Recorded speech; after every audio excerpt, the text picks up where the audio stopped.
Okay, so let's get started on GU.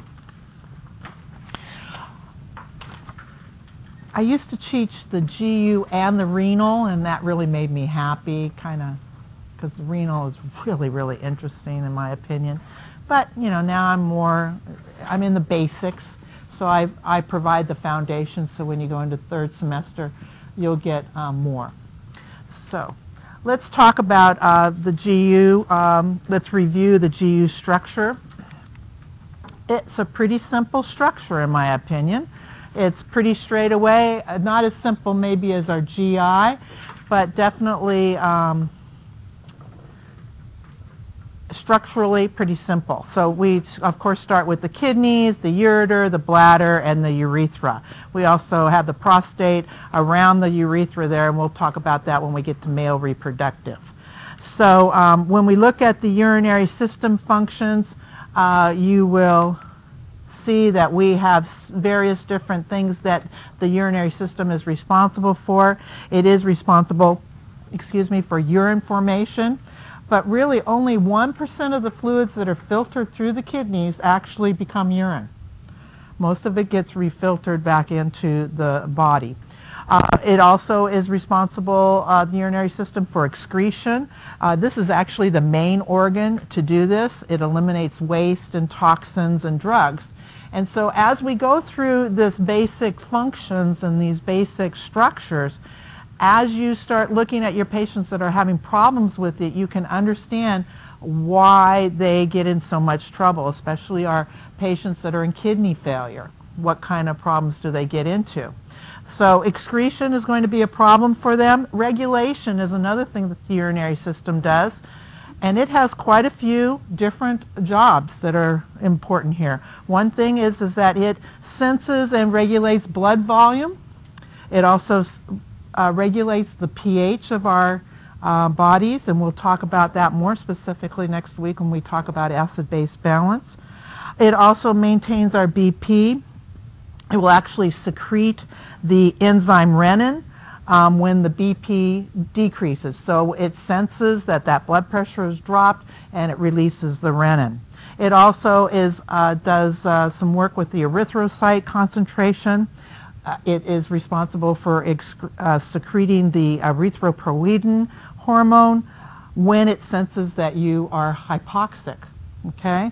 So that then ends up with producing more RBCs because it stimulates the bone marrow. Now we have more RBCs to try and carry more of the oxygen molecules.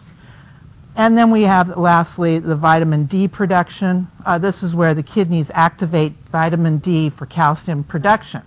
So when we look at all these and we think about our patients that we worked with that have kidney failure or renal insufficiency, can you not see how they get into trouble with all these different things? They get in trouble with having too much, they have fluid overload. They get in trouble with being acidotic. They get in trouble with hypertension. They get in trouble with anemia. And they get in trouble with having too much calcium and because they're not being able to move that calcium because of the vitamin D. So, or is it the other way around? Yes, they need it. So what ends up happening here is all these things get in trouble. And so that's why I'm such a stickler on patho and anatomy and physiology, because if you know what those systems are doing and your patient has a problem in that system, then you can kind of predict what issues are going to be there, okay? And you'll get more and more of a foundation of this, okay? Moving on, and of course you know I have to put a flow chart. It's just what I am. So for me, I have to kind of explain it in my mind. And you can see when the kidneys stop functioning, we have problems. They end up being uric. They have problems being able to get rid of the drugs and toxins and waste. So this patient doesn't take very much to get them in trouble with their medications. So we have to be very careful about the amount of medications. And then, of course, all this is our regulation, and you can see how they get in trouble.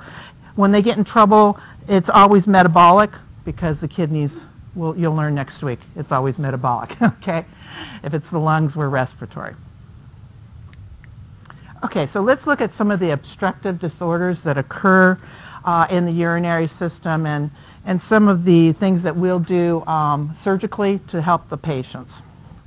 Definition of an obstructive disorder, it is any type of obstruction anywhere from the kidney to the urethral meatus. It can be congenital or it can be acquired. And especially when you work with peds, you'll see quite a few of these structural anatomical obstructions that can occur. And actually, it's been quite interesting. Some of the women that I've worked with, or not worked with, but socialized with needlepoint and church and things like that, some of them will have had constant urinary tract issues throughout their lives, and then now they're finding out there was some kind of obstruction that's up in their ureter that they've had to have resolved. Kind of interesting. So here let's look at the different causes patho-wise. It can be structural or it can be functional. When we look at structural causes, this could be a stricture of the anywhere along the system, like the ureter or the urethra. We can also have urinary tract calculi. We'll talk specifically about them, but a stone can form and in the urethra, or it can get lodged in the urethra. I'm sorry, urethra is not as common as the ureter. It also can happen actually in the kidneys as well. We'll talk about that, and that can cause problems. We can get bladder tumors or cancers in the bladder. We can get tumors or cancer in the kidneys, or renal tumors, renal cancer. We can also have other things that can cause structural causes of obstruction. Can be BPH, benign prostatic hyperplasia. We'll talk about that in a couple of weeks. Or prostate cancer. Functional causes for obstruction can be neurogenic bladder. We see this quite a bit with some of our more long-term chronic illnesses. Also with any of our neurologic disorders, we can see the neurogenic bladder. We're seeing now that even in diabetes, that the bladder gets affected and can also end up not functioning as well. I'm always amazed by diabetes, how it's kind of like an onion. Every year I'm learning more about the effects of it. I think, we realized it was doing gastroparesis and slowing down the stomach emptying. Now we realize it's also causing problems with the bladder.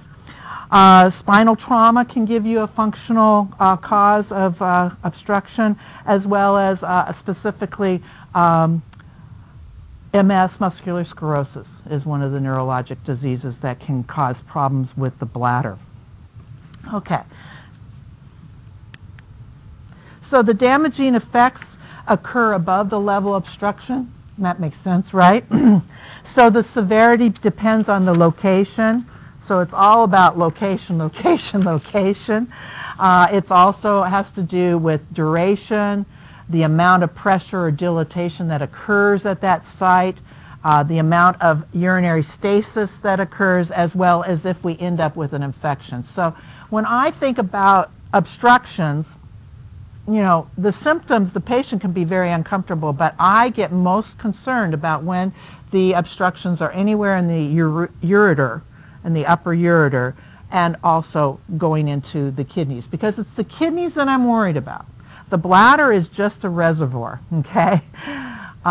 So I'm not too worried about, I don't want problems with the bladder, but it's the kidneys that are essential for urinary function, right? For us to be able to have the filtering and everything else. So I want to protect those kidneys at all cost. So depending on where this obstruction is going to depend how concerned and worried I am. I'm always worried. I don't ever want to lose any of my systems here. I don't want any problems. So let's look at one of the big ones that we see most commonly with obstruction.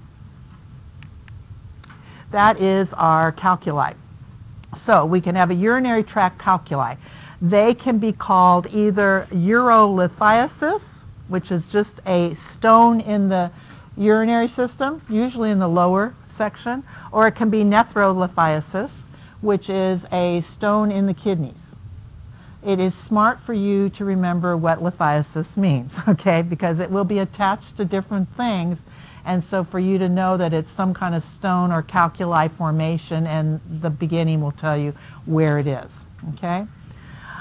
So you can see here in this picture on this PowerPoint that we have the kidney being shown here, and look at these stones that are forming in the actual pelvis of the kidney.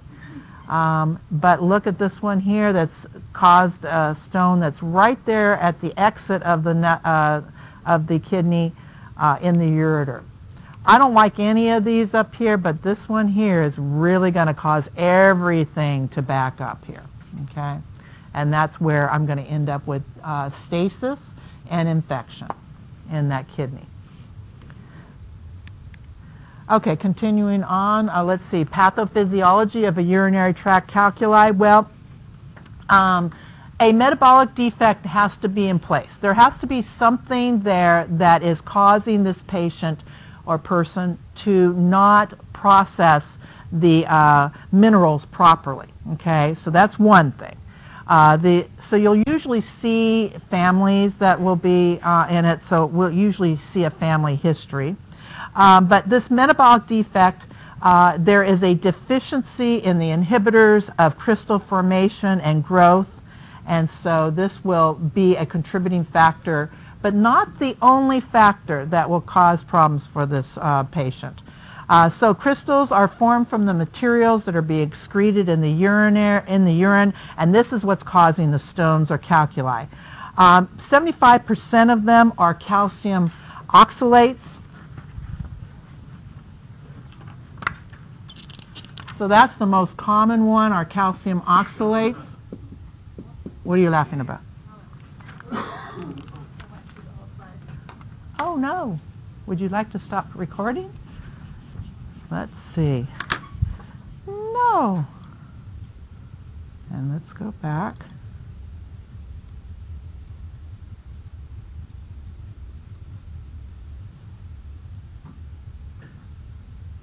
Okay, so if I've lost that first part, you guys have it in your... It is nicer though when you can go back on Camtasia, isn't it? So, okay. I must have hit this or something. Maybe that was what it was. Okay, so let's look at, okay, so metabolic defect, then I talked about the crystal formation, and I said the most common one is the calcium oxalate. The good thing about calcium oxalate is it tends to make smaller stones than some of the others. Another very common one that we have is the uric acid, is another one. And of course, for those of you that have taken care of patients with gout, we know that this is the common problem that they have, is a high uric acid. So when you see a patient with gout, you know they're at risk for this. Okay, so what ends up happening with this is that it is stimulated by a meal that's high in that mineral or in decreased fluid intake. So we usually have to have the combination. Metabolic defect, okay, eating too much of that product that causes the stones for them, and not enough fluid intake, okay? And my nephew has a problem with getting stone formation all the time, and his, I believe, is purine is the causative factor for his stone formation. And he gets in trouble when he is eating too many hamburgers and too many meat products, but he always notices it always happens when it's a hot day and he hasn't been drinking the amount of fluids he needs to be drinking. So that is always a big, huge indicator. So now that I've got him like, okay, you have to push on the fluids, he's been pretty successful in keeping it under control. Okay. The reality is that these calculi cannot cause problems for the patient as long as they maintain an adequate fluid intake. So that's the big trick. But once these calculi have formed, these stones have formed, it leads to a backflow of urine into the kidneys. We end up with dilatation above the site, and we have stasis of urine in that site. And that is what we're really worried about. This happens in about 12% of the population.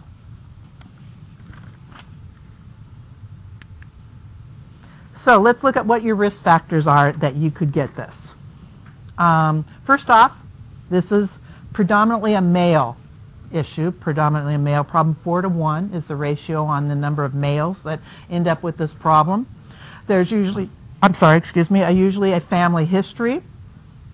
As I said, dehydration is usually always a factor here, as well as a diet that's high in that particular mineral that is causing the problems for the patient.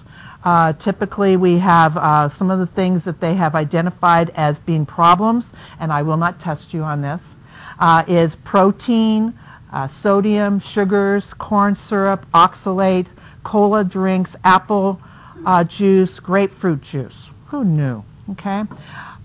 They did find in the Women's Health Initiative, which is that big group of women that they've been following for decades and decades, and I'm one of them, they have found that if you take calcium supplements, it can increase your risk by 17%. Luckily, the females are not at risk as much as the males. Okay?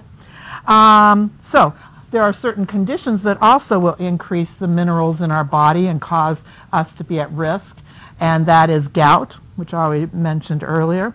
Hyperparathyroidism is another disease that we see the calcium levels going up, and that can cause them problems, as well as immobility. How many of our patients are immobile? And so we know right away they can be at risk, because we know what happens. The calcium moves out of the bone and into the blood. Then it has to be filtered by the kidneys, and that's where we get that issue.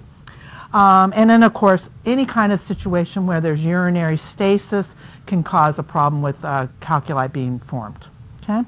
So our neurogenic bladder could be one. Symptoms, well, obstructed urinary flow, distension above that site. We could see hematuria. It just depends on the location if we see that or not. Dysuria, difficulty urinating, definitely you see those symptoms. Pain, severe pain. This is a very painful situation, because when let's say that the calculi forms in the ureter, that ureter tries to move that stone out. So you have these spasms there that are very painful. So when we look at this, we will look at where is the pain. And so if our patient is complaining of flank region pain, we know it's in the kidney region. If we have them talking about it radiating down to the genitals, it's probably down in the urethra or lower ureter bladder area. So you can pinpoint some of your problems based on where they're complaining. That's true too when you're looking at your any of your urinary tract infections. You can identify where the infection probably is by where the complaint of pain is. Okay? All right. Treatment. So the treatment here, luckily many of the stones pass spontaneously. But the ones that we typically see in the hospital are not passing spontaneously. And so we will see, one thing is that we need to make sure that we get an IV in them, we get the fluids running for them so we can hydrate them. But one of the most common procedures that we do is the cystoscopy. This is where they put they go into surgery and they put the cystoscope in place, and they're able to break up the stone and remove it. However, that doesn't quite work with the ones that are up in the higher ureter area and the kidney areas. So we really need to have another method, and since the lithotripsy has come into being, life is so much better. Okay, so lithotripsy, there's many different types of them, but basically what happens with the lithotripsy is there is a probe that it produces ultrasonic waves, and it breaks the stone into sand-like particles. So what ends up happening is it literally is flushed out of the system after it's broken up through this lithotripsy. And they have to go into a special, at least in the past over at Tri-City, there's a special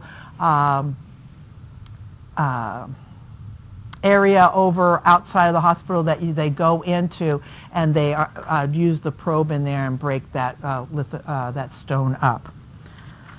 Okay, let me see. Other things that we need to do as well, as we talked about hydration, we really need to push the fluids, whether it be PO or IV. Let me check and see if, no, go back to this one, sorry. Okay, and also there's certain medications that we can also give for the stones.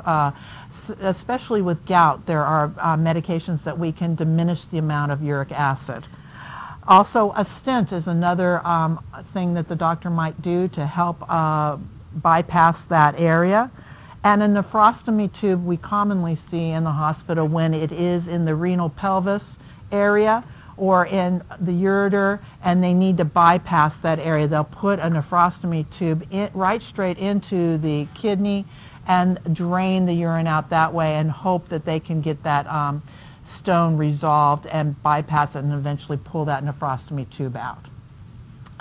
Okay, nursing care. Nursing care, well, this is very painful. Very, very painful, this surgery is. So this is like the number one thing that we're going to do is we're going to give them narcotics, okay? This is why this particular problem is a common problem that is abused in the ED. They come in complaining of severe pain, say it's from stones that they've had, and one of the first things we're going to treat them with is with narcotics. So as an ED nurse, we are looking for frequent flyers that are going in that route, and it's not too long before we figure out that's what they're seeking, is they're seeking the drugs rather than that there's really a problem. Other things that we would consider is antispasmodics. The most common one that we like to use is ditropan. This is a very effective antispasmodic that really helps the patient with the spasms. We also want to push fluids. On fluids, we want to be up to 3,000 mLs per day. And what we want to see is we want to see a urinary output of about 2,000 so that we know everything's being flushed. Okay?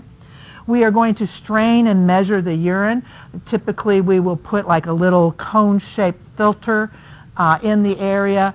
Then we have them pee, and we pour the pee through the the filter, and then we're able to see if there's any stones that come up. And the nice thing about that is then if you can get a stone and send it down for analysis, then we can determine exactly what kind of stone it is, and then we can determine the exact diet that is needed. Okay? So that's where we go into the diet restrictions. So typically the different diets that could be restricted is a purine, calcium oxalate, phosphate, sodium, and protein. And I would encourage you to really focus in on the calcium oxalate in your reading, because that's the most common one we're going to see with our patients. All right. What kind of complications can we see with this patient? Well, obviously, if the stone continues to remain in that area, we can end up with infections, we can end up with hydronephrosis, and we're going to talk specifically about hydronephrosis, and then resulting in kidney damage. And that's really what our most worrisome thought is here, is that we're going to end up with some kind of kidney damage. So how can we prevent this or educate our patient? Hydration, hydration, hydration. We really want to encourage our patients to really maintain their fluid volumes so that they are able to flush these stones, this high mineral content, out. We also want to educate them about their diet. So depending on what kind of stone they have will depend on what kind of diet we need to do. We want to talk to them about different medications that they might take that might enhance the stones being made. And we also want to encourage them to exercise.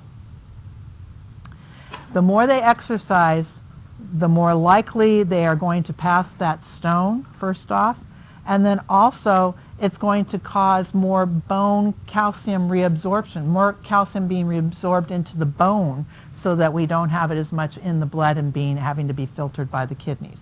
So exercise, once again, is a good thing to do. Okay? All right, let's continue on with the different types of bladder tumors and also bladder cancer, what can be an obstruction here in the urinary system.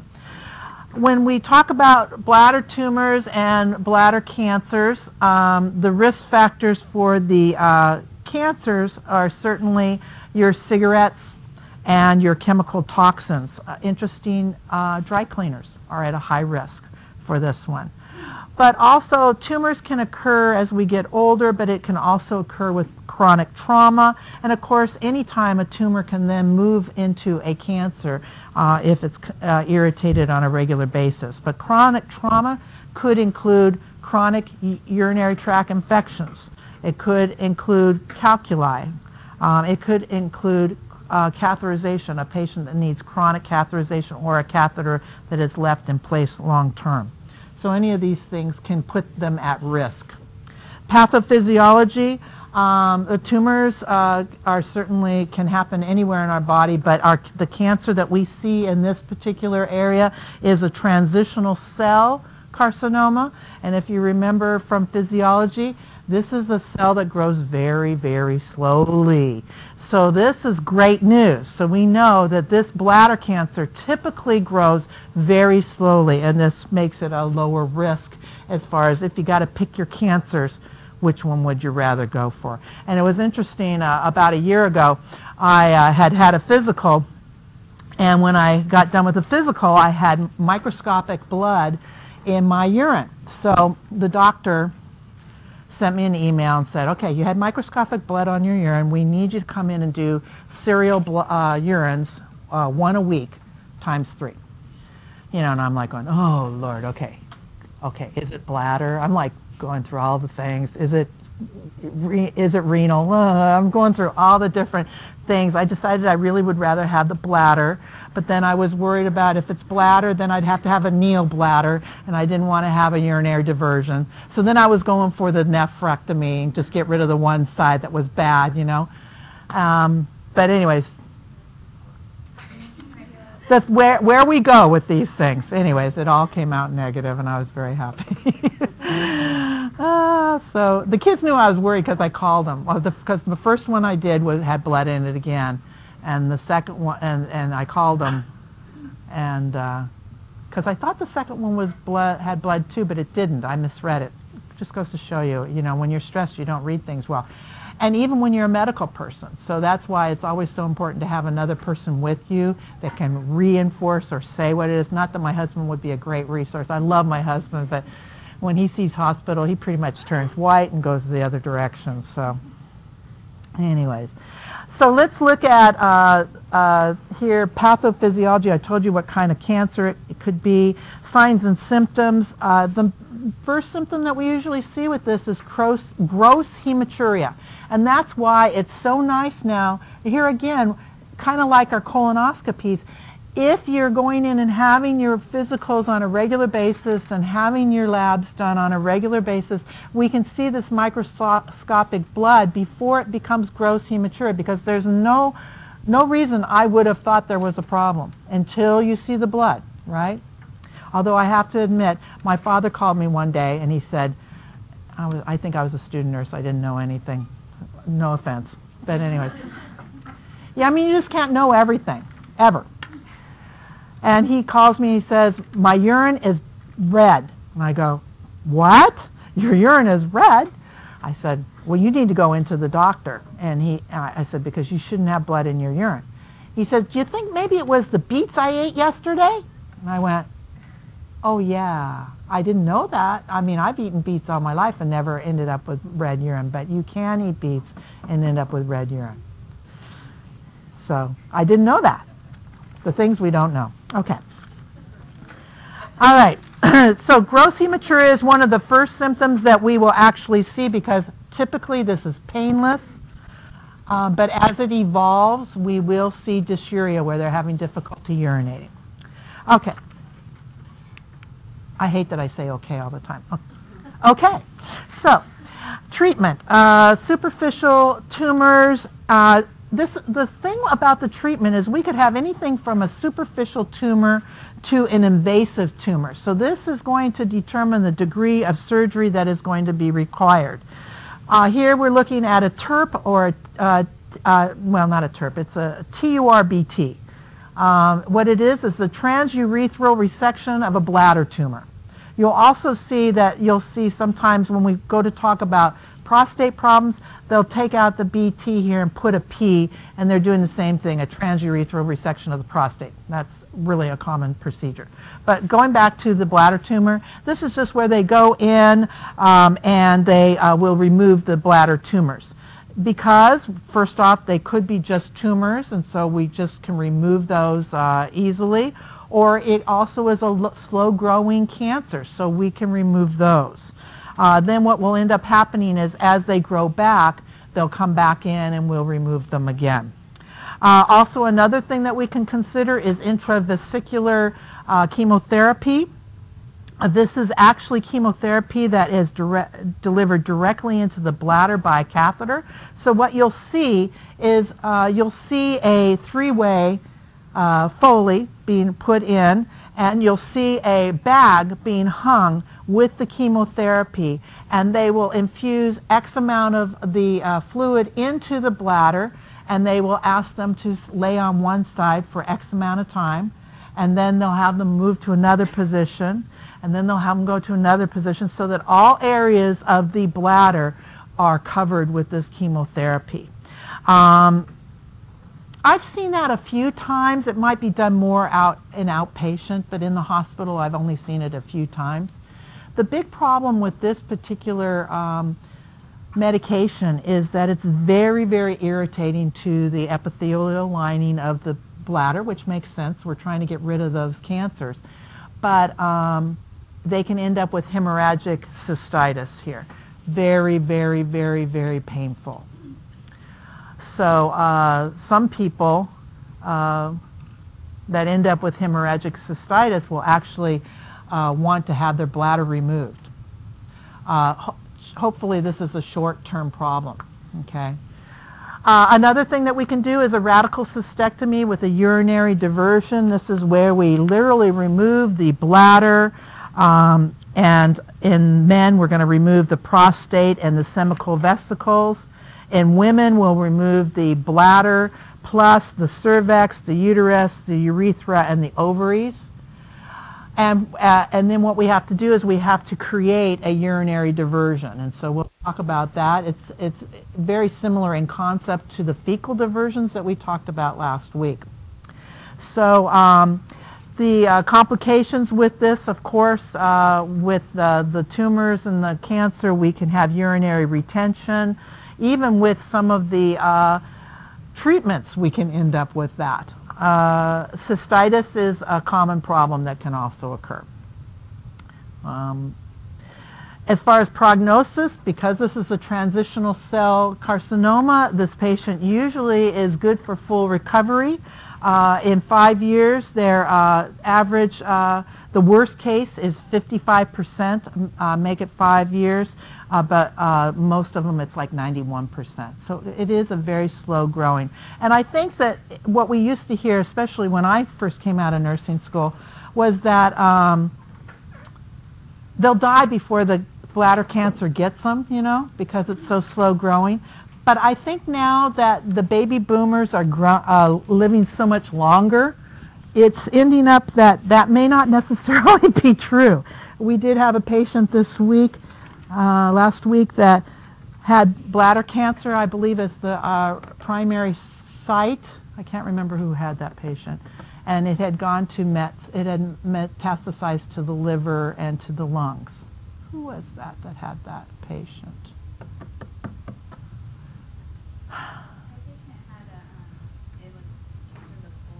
No, it wasn't that one. This one had bladder and prostate cancer. Came in, and I'll find out who it is before the day ends. Okay. It's amazing how we forget our patients so quickly. And so if I forget your names next semester, forgive me, okay? I'm really bad with names. Okay, next one we want to look at is renal tumors. So renal tumors and renal cancer, the pathophysiology, they can be benign or they can be malignant, but unfortunately 85% of them are malignant. It is an adenocarcinoma is the type, and so we're not happy with that one, and we know that that one moves very quickly. It metastasizes very early, and the prognosis for this is poor. So see, I wasn't really happy with this one, if I was thinking about it. Okay. One of the things that does happen with this particular type of cancer, and does happen with other cancers, so you will see this paraneoplastic syndrome. Have you seen it? Has it been mentioned to you before? Okay. This is a syndrome that we see with some cancers. And we see it with this particular type of cancer. What it is it is a collection of symptoms that are caused by the substances that are being produced by the tumor. So we have this tumor, cancer, that is growing, and we have these symptoms that start to come just from the substances being produced by the tumor itself. And so what we see is we will see that erythropoietin can actually either go up or down. So we will typically see the H&H go down, and we will see the erythrocytes go up. So that can go either way on this one, how it responds, on whether it's stimulating or it's not. But renin will always be stimulated here by the tumor, and so when our renin goes up, we can anticipate our blood pressure will go up as well. So we'll see our hypertension in this patient. The parathyroid hormone is going to be increased in this particular syndrome, and so we'll see more calcium for this patient. As well as we will see the ESR, the SED rate is going to be increased. And that's just really a sign of an inflammatory response, some kind of inflammation in the body that's nonspecific. So when we see these sorts of things and we have our patient with a particular type of cancer that we know the tumor could end up with this syndrome, we can say that in the labs. That's why they're elevated. That's why they're diminished, could be because of the paraneoplastic syndrome. Risk factors for renal cancer is cigarettes is the big one. And Sean Connery, if any of you still remember him, James Bond, actually was a huge smoker. He was always constantly smoking, and he ended up with renal cancer. Any exposure to any carcinogen, a family history, pre-existing renal disease, and obesity, as well as male, are all risk factors. Symptoms that we see, rarely any early symptoms, and very rarely that we see any early symptoms with this one. And then as a late symptom, we'll see painless hematuria. So they're going to be having blood in their urine, but they feel fine, or they are not having pain, let's put it that way. You can feel a palpable mass in the kidney area. Now, I know that I don't know if they, in their physical assessment, they teach you to palpate for the kidney, but I'll tell you, the kidney has to be pretty enlarged and the person has to be pretty thin for you to be able to feel the kidney being enlarged, okay? So that won't necessarily, you won't necessarily see that as a nurse, but the advanced practice nurse would. Weight loss is another sign and symptom, as well as we see that paraneoplastic syndrome, lab changes. Treatment, well, before metastases, we've got a great situation. If it has not moved out of the kidney area, then we can perform a radical nephrectomy. This is where we're going to remove the kidney, the adrenal gland. Remember, the adrenal gland is on top of the kidney.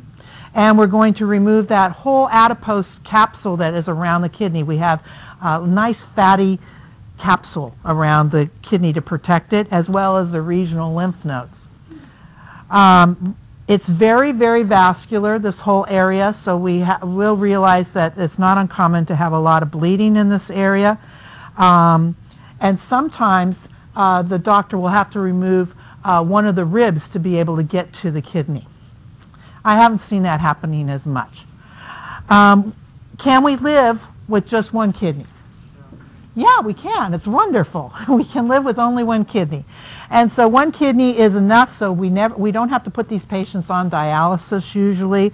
It usually takes about several days to weeks before the other kidney will completely take over.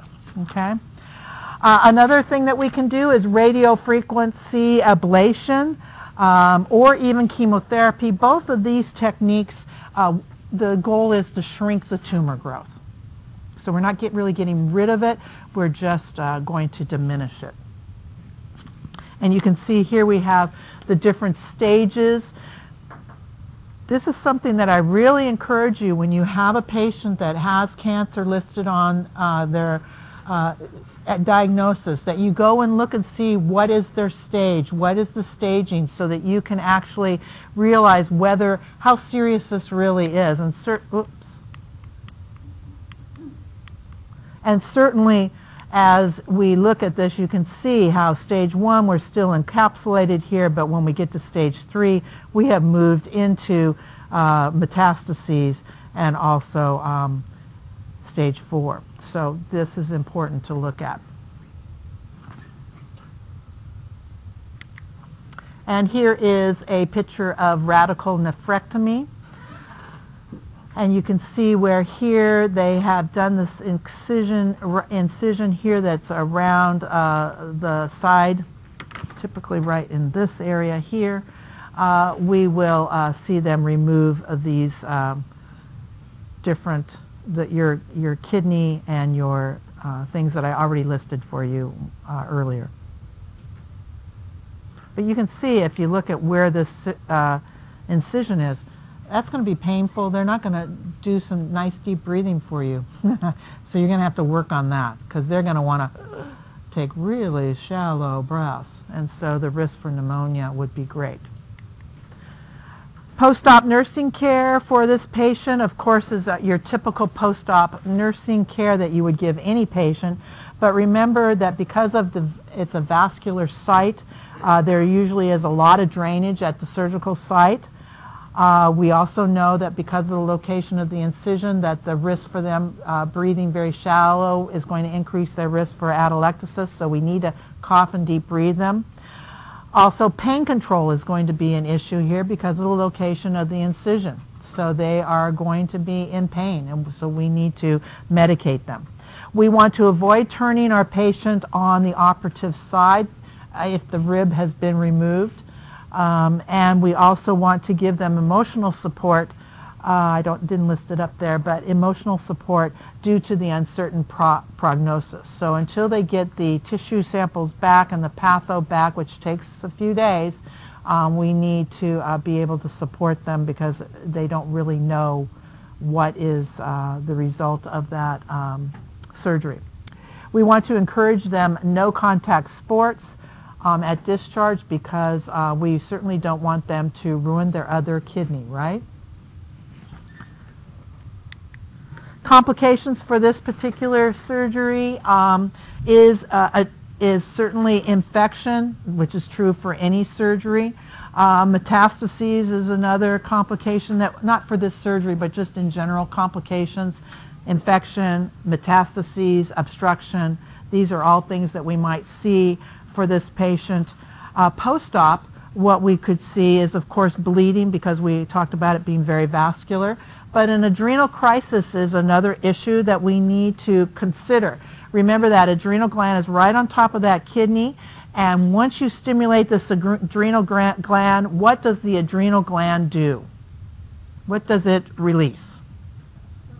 Epinephrine, norepinephrine, your catecholamines.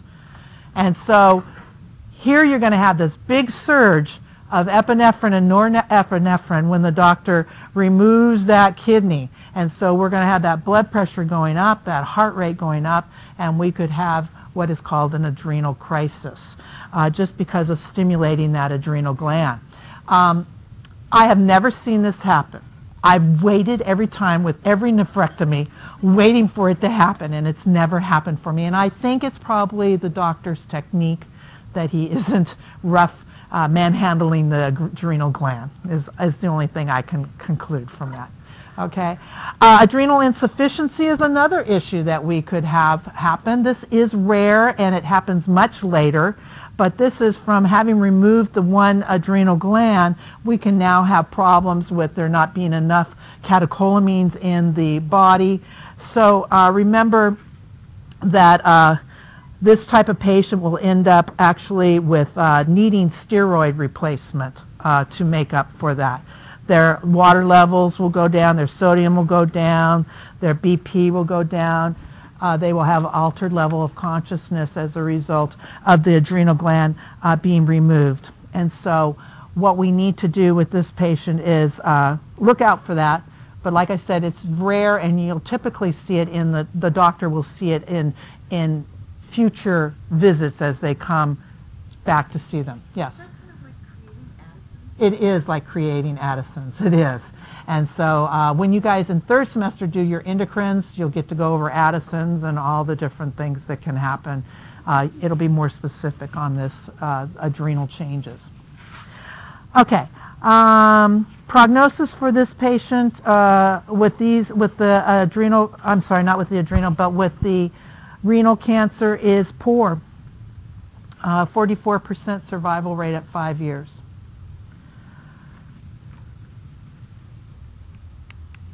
Hydronephrosis. This is not really a disease. It's not a disorder. What this is it's a symptom, but we see it so commonly in the hospital that I have added it to my lecture. And so let's talk about this.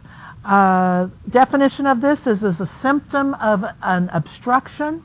The pathophysiology is it is a dilatation of the renal pelvis of one or both kidneys due to some kind of obstruction. And what ends up happening is there's increasing pressure in the kidneys that can result in kidney damage. And you'll see a nice little picture there of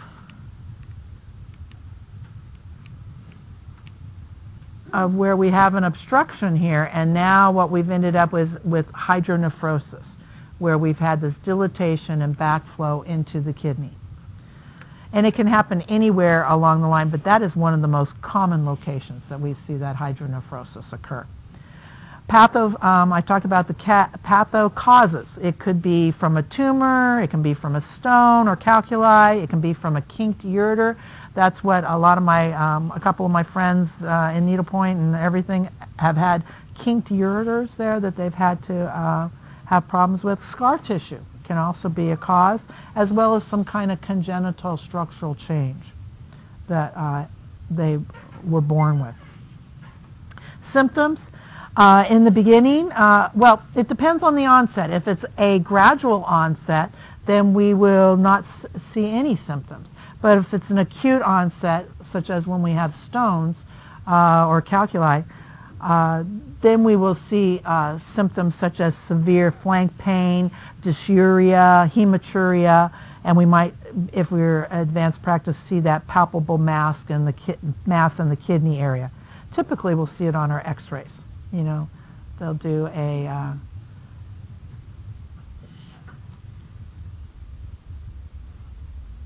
why am I having problems here?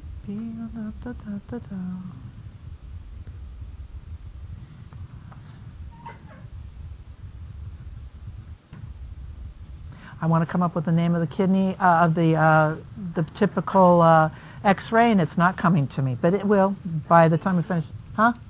Yeah, KUB, kidneys, urinary, and bladder. Thank you. I was like going B-U-K. No, that's not it. Okay, thank you. It just went out of my brains. So this would be where you'll typically see it when you're looking at your diagnostic tests. Okay. Symptoms we talked about. Oh, another thing that we should look at besides just the overt symptoms, that we want to look at the labs. And under this, what you're really most concerned about is kidney function. And the labs that give you kidney function are BUN and creatinine. So those are the two we're going to look at and see if there's any kidney damage being illustrated, okay? But we also want to look at any kind of different electrolytes, potassium, phosphate, calcium, because those all might give us an idea of problems with any of the different minerals. Also, GFR is really ending up being more of a reliable index for us to look at than really the BUN and creatinine. So looking at that GFR tells us how well is the kidneys really filtering. And so we look at that as well. Here's a picture of a ureter, normal. Look at this hydronephrosis developing, and then look at the damage that's occurring to the kidneys. Treatment, we want to correct the cause. So whatever is the cause, we need to intervene with. So if it's calculi, we want to remove that stone. If it's a structural abnormality, perhaps a stent would solve the problem, or perhaps we have to go to a nephrostomy tube to just bypass the obstruction temporarily. Complications for this particular, oh no, that doesn't come yet. Medications, sorry. That's where I lost off here. Medications. We really want to look at analgesics for pain control because this can be painful depending on the obstruction and where it is. And then we also want to look at antibiotics to prevent any infection in the kidneys.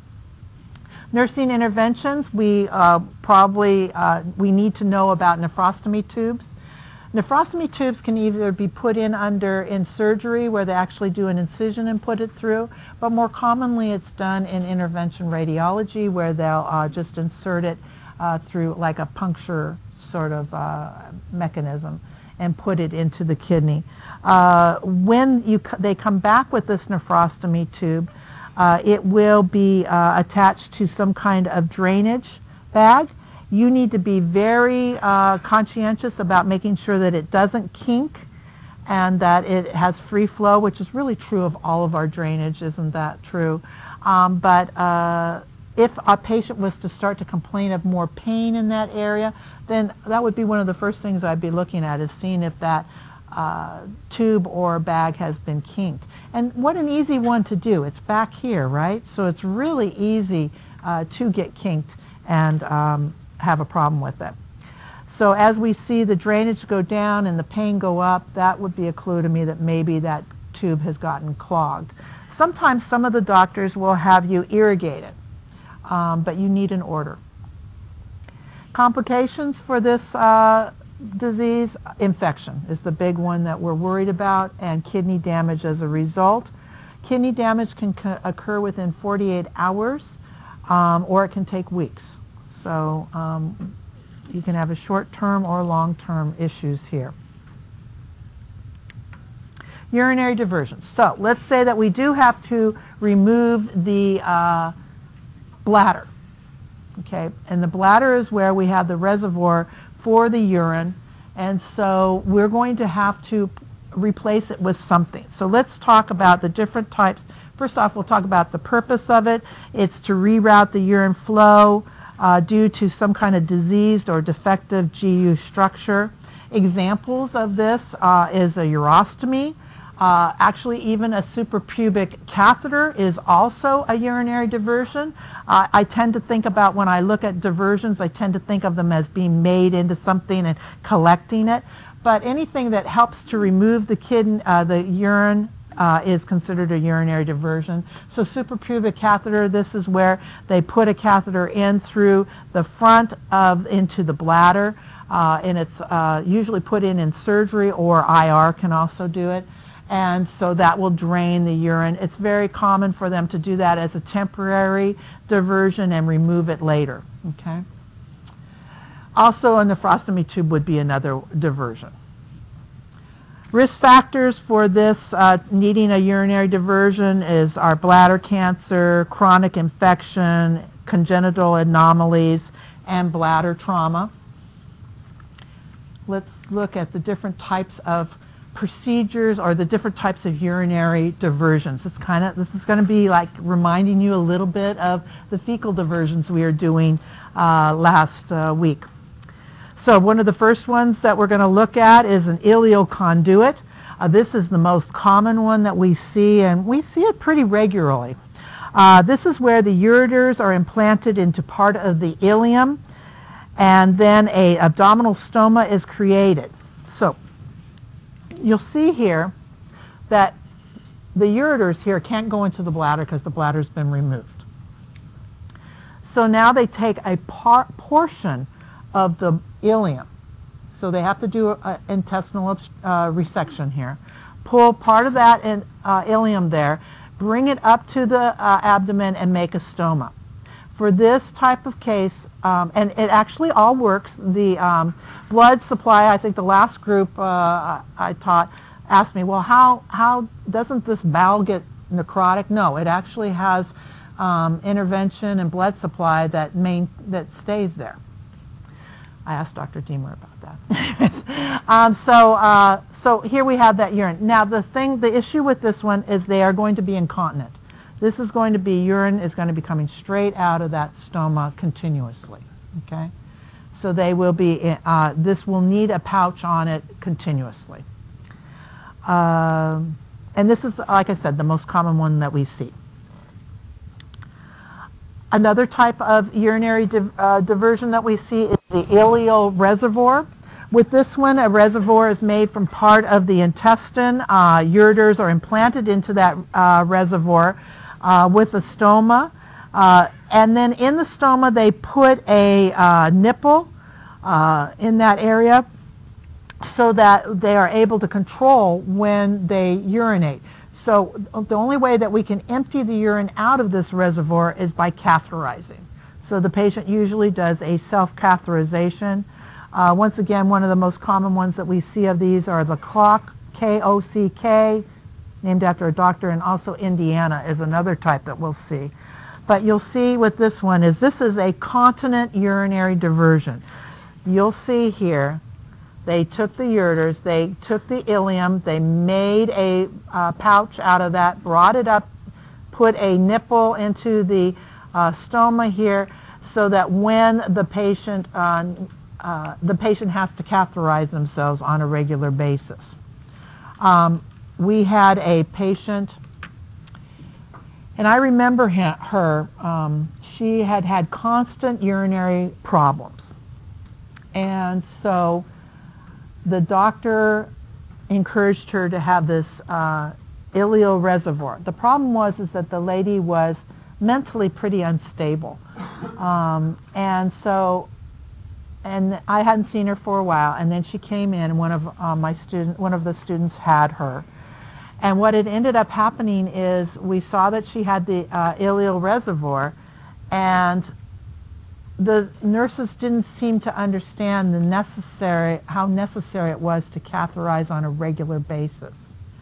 And so and then of course it was a new situation to them too. So they of course asked us if we wanted to do it, and of course we wanted to do it.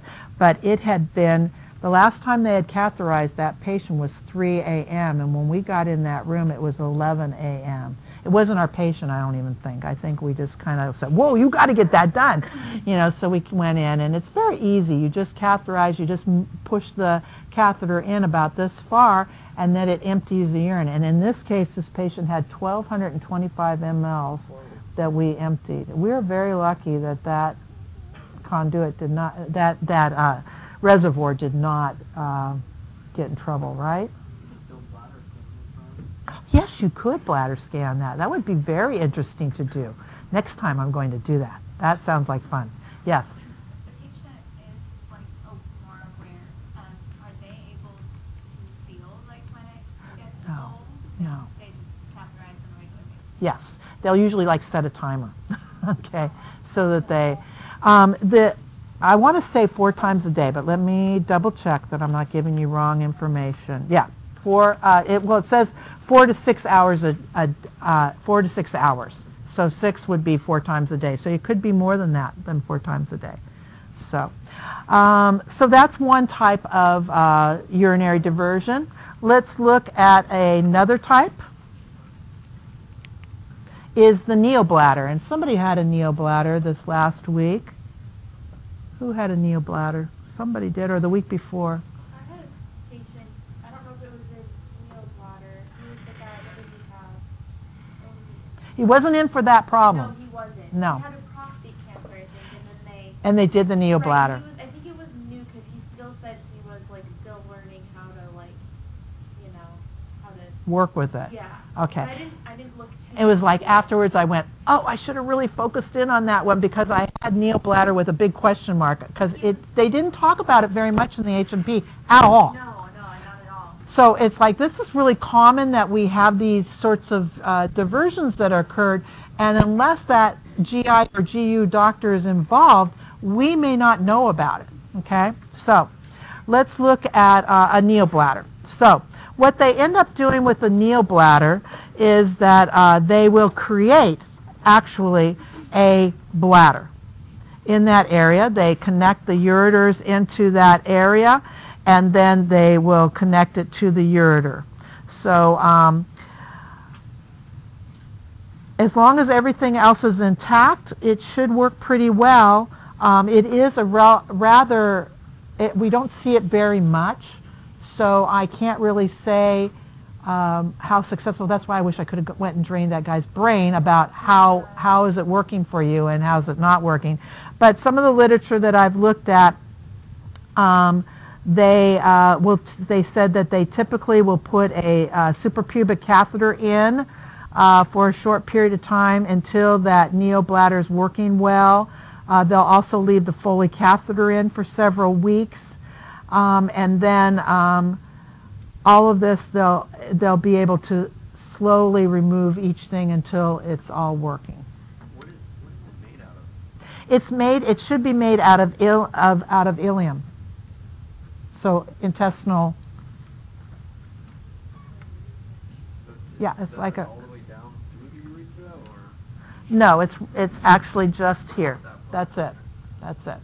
So basically, we're making another pouch, but we're making it between the ureter and the urethra, which I think is great. Okay, and from the literature that I've seen, one hospital had like a whole thing on it, and they really have it down to a science. And I really felt that it looked like it was successful. I just haven't seen it as much out here. Yes. They should be continent because we haven't affected the sphincter. Remember, we have 2 sphincters here. This one here has not been impacted at all. Okay. The one thing though that the difference is we have here is that there's 2 things that happen when we want to urinate. As this expands, we sense that we need to go, and then we release the sphincter here to go. So we've lost that sensation here, and so these patients do have to like set a timer. He did. He would get up like every, because when I came on shift, they said, you know, he's really incontinent, which he wasn't. Okay. And then so he would just like every so many hours, he'd be like, okay, I think I want to try. Okay. He would just, and he was still training himself a little bit, so he would sit down and sit there for a little and just go, and then he'd come back to bed Okay. a few hours later, and he didn't have any accidents. Good, good. But I would assume that, you know, in our bladder, if we start thinking about the anatomy of our detrusor muscle that's there, what a wonderful muscle that we take for granted. But it's one of those muscles that expands and retracts, expands and retracts. And so that's why we worry about letting a patient go too long where it's expanded, because then we can lose that muscle memory there, and it ends up like an inflated balloon that's lost its shape, you know. So that's why we push so hard. Make sure that they've voided in the last 6 hours. If you're not sure that they've voided in the last 6 to 8 hours, you need to do a bladder scan and make sure they're not in trouble. for our regular patients. But for these patients, we know that this particular patient does not have that kind of memory in that ileum pouch there. Okay, good questions, you guys. Yes? With each of these, are they doing the reconstruction and multiple surgeries, or are they able to do it all at once? Actually, in this one here, the bladder one, I believe that they are, I'm looking here, abdominal pouch DC. Yes, they're able to do it in one surgery, but what ends up happening is it is kind of like the things that they're removing, they're doing at different stages as they go home. Okay, so they'll go home with a lot of this stuff. But the initial, like, resection of colon, Right. taking the pouch, and all Right. that's in one surgery. Right. And I'll double check that because I didn't write that down, but and I looked at this during the summer, so I'll look again and double check it. And if I'm wrong, I'll come back to you. Sigmoidoscopy. Okay, let's look at this one, or a rectal sigmoid pouch. This is a very different one. It's more of a little bit of an old school one. It's where the ureters are put to the sigmoid. And so what do you think the problem's going to be here? Okay, so you got these ureters and you've hooked them into the sigmoid, colon. You could have a lot of excoriation around here because trying to control leakage of urine out through that your rectum is going to be hard. It's kind of a different sphincter there. But also the other thing that you have to remember is I worry about all the different feces going up through the ureter here. Yeah, that E. coli going up that line would make me not unhappy. Usually it won't go up, but this would not be my first choice. But this was one I think that is an earlier type one that they started off with in the beginning. Better to bring the ureters to here than than to have nothing, right? I guess this would be a lower level one for me. I might actually remove this as I go through my lectures in the winter or spring. Say, oh, I'm going to get rid of that. So the risk is for infection and the risk is for incontinence and really excoriation. That urine is really acidic, and so it really will cause a lot of irritation. Nursing interventions for urinary diversion. Pre-op care. Well, we really want to talk to this patient and see how ready they are to learn, how much they want to learn, how much we can give them more information. We also want to deal with any anxiety they have, help give them support during that. And then we also want to include the intrastomal therapy nurse so that they can come in and talk to them, and if we can find anyone that has a person that can come in that has that particular surgery that could come in and show and talk to them about their experience, that would be excellent. Post-op care, certainly we want to do the usuals that we do for post-op care, but we also, many of the things that we look at here are very similar to our fecal diversions that we have. Some different things, though, are when it comes to the stomal care, it is important, of course, we've talked about that the stoma needs to be bright red or red pink. That's the same as with our fecal diversions. But one thing that you need to remember here is urine is very caustic to the intestinal lining, and we are in all these cases using the ileum as the pouch. And so what will end up happening is that epithelial lining that's there will constantly be irritated by the urine. So you're going to have a lot of mucus in the drainage bag. So you will see mucus in there, sedimentation in there, and so we really want to encourage a high fluid intake to try and help them with that. The appliance that on these patients need to be emptied when it's 1/3 or 1/2 full, same as our fecal diversions, or we need to catheterize every 4 to 6 hours for these patients. Diet, we need to avoid odor-producing foods, and in this case, it's a little different with urine. Onions, fish, eggs, and cheese are ones that cause a lot of odor. Also, we want to work with our patient about their body image. We know that just adjusting to a stoma can be difficult, as well as urine leakage, especially with the ileal conduit, because it's an incontinent sort of item. So we know that with that, we're going to have constant urine drainage. And how many of you have ever taken care of a urostomy that was an ileal conduit, that was constantly emptying urine? Yeah. And we get them pretty regularly, really. Only see one. You'll see them, it's like in sprees. We'll see a whole bunch of them. So it's constantly draining. More so than really your ileostomy. With your ileostomy, you have that stooling pretty constant, but this is never ends.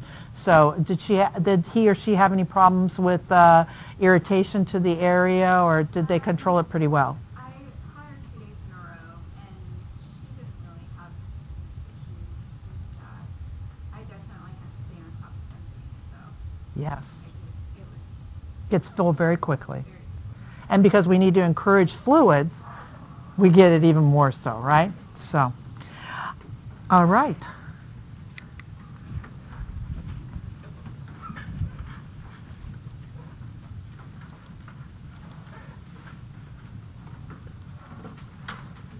I'm not sure that got recorded because it didn't ask did I want to stop.